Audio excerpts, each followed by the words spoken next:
The Vijayanagar Empire. Founded in 1336 in the wake of the rebellions against Tughlaq rule in the Deccan, the Hindu Vijayanagar Empire lasted for more than 2 centuries as the dominant power in South India. Its history and fortunes were shaped by the increasing militarization of peninsular politics after the Muslim invasions and the commercialization that made South India a major participant in the trade network linking Europe and East Asia.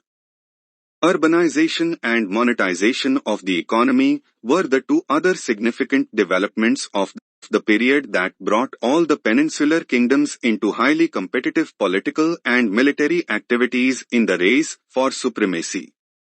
Development of the state.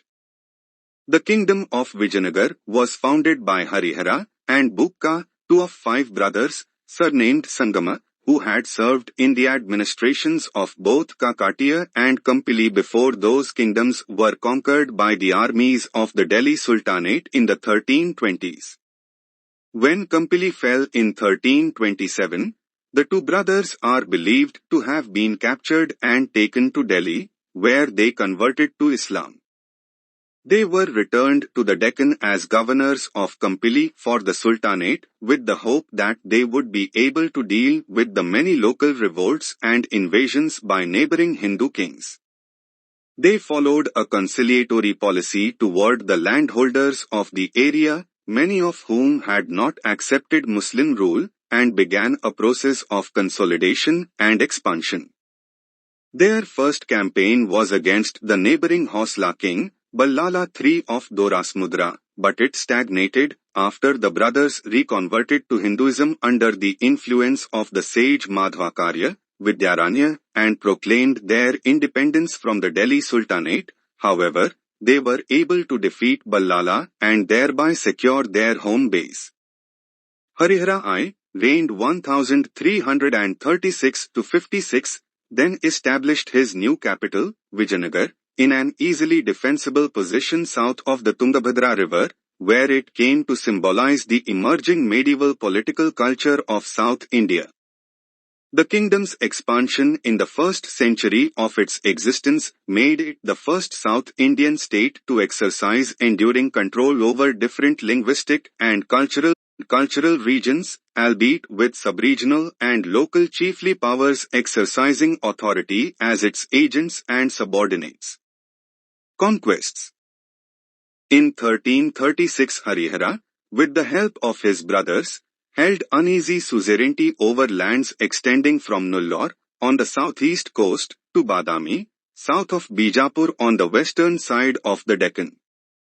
All around him new Hindu kingdoms were rising, the most important of which were the Hosla kingdom of Ballala and the Andhra Confederacy, led by Kapaya Nayaka. However, Ballala's kingdom was disadvantageously situated between the Mabar Sultanate and Vijayanagar, and within 2 years after Ballala was killed by the Sultan in 1343-44, his kingdom had been conquered by Bukka, Harihara's brother, and annexed to Vijayanagar. This was the most important victory of Harihara's reign. The new state now could claim sovereignty from sea to sea. And in 1346 the 5 brothers attended a great celebration at which Bukka was made joint ruler and heir. Harihara's brothers made other, less significant conquests of small Hindu kingdoms during the next decade. However, the foundation of the Bahman Sultanate in 1347 created a new and greater danger, and Harihara was forced to lessen his own expansionist activities to meet the threat posed by this powerful and aggressive new state on his northern borders. During Harihara's reign, the administrative foundation of the Vijayanagar state was laid. Borrowing from the Kakatiya kings he had served, he created administrative units called stolas, nadus, and simas and appointed officials to collect revenue and to carry on local administration, preferring Brahmins to men of other castes. The income of the state apparently was increased by the reorganization, although centralization probably did not proceed to the stage where salaried officials collected directly for the government in most areas. Rather, most land remained under the direct control of subordinate chiefs or of a hierarchy of local landholders, who paid some revenue and provided some troops for the king. Harihara also encouraged increased cultivation in some areas by allowing lower revenue payments for lands recently reclaimed from the forests. Consolidation. Harihara was succeeded by Bukka. I reigned 1356 to 77, who during his first decade as king engaged in a number of costly wars against the Bahman sultans over control of strategic forts in the Tungabhadra-Krishna Doab, as well as over the trading emporia of the east and west coasts. The Bahmans generally prevailed in these encounters and even forced Vijayanagar to pay a tribute in 1359. The major accomplishments of Bukka's reign were the conquest of the short-lived Sultanate of Mabar, Madurai, 1370, and the maintenance of his kingdom against the threat of decentralization. During Harihara's reign, the government of the outlying provinces of the growing state had been entrusted to his brothers, usually to the brother who had conquered that particular territory.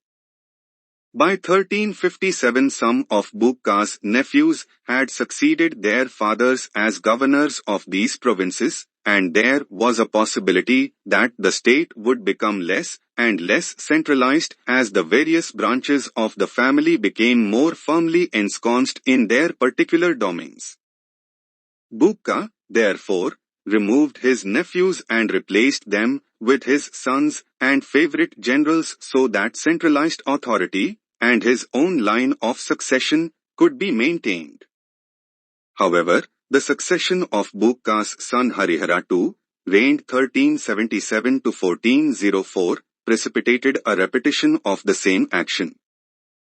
A rebellion in the Tamil country at the beginning of his reign probably was aided by the disaffected sons and officers of Bukka's deceased eldest son, Kumara Kampana, who were not ready to acknowledge Harihara's authority. Harihara was able to put down the rebellion and subsequently to replace his cousins with his own sons as governors of the provinces. Thus, the circle of power was narrowed once again. The question of succession to the throne had not been settled, however. On many occasions, the conflict resumed between the king and his lineal descendant, who tried to centralize the state, and the collateral relatives, cousins and brothers, who tried to establish ruling rights over some portion of the kingdom. The temporary confusion that followed the assassination of the Bahman Sultan al-Aldian Mujid in 1378 gave Harihara the opportunity to recapture Goa and some other western ports and impose his authority southward along the Malabar coast. During the next decade, pressure increased for expansion against the Reddy kingdom of Kondavidu in the northeast.